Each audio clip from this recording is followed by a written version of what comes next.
श्री गोपाळ कृष्ण भगवान की जय. लीळा नंबर 2चा उर्वरित भाग.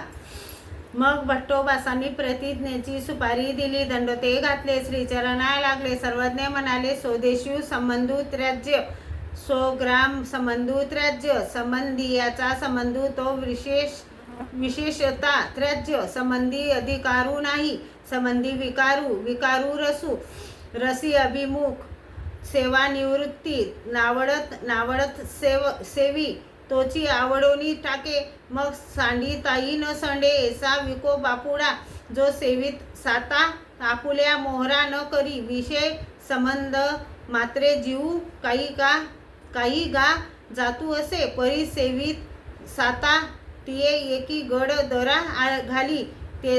जेथे काही सेनेही उसंत नाही.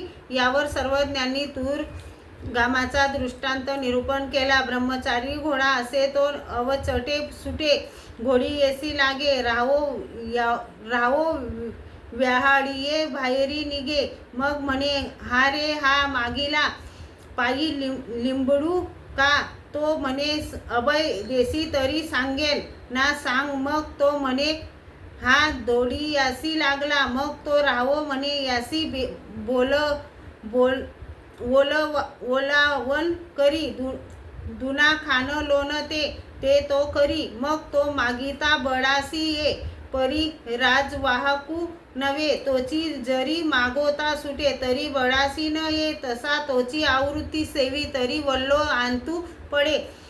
तसे अनुसरलेल्या पुरुषात जर अनवधानाने विशेष सेवना घडली, तर त्याने दुप्पट अनुष्ठान करावे व प्रायचित्तही अधिक दुःखपूर्वक करावे. तरच तो अशा प्रयत्नाने पूर्व आचरणावर येऊ शकतो. त्यामुळे त्याला देह विद्या मिळेल, परंतु मोक्ष मिळत नाही. पण जर त्याला पुन्हा चेतन विशेष सेवना घडली, तर तो अनुष्ठान करू शकत नाही.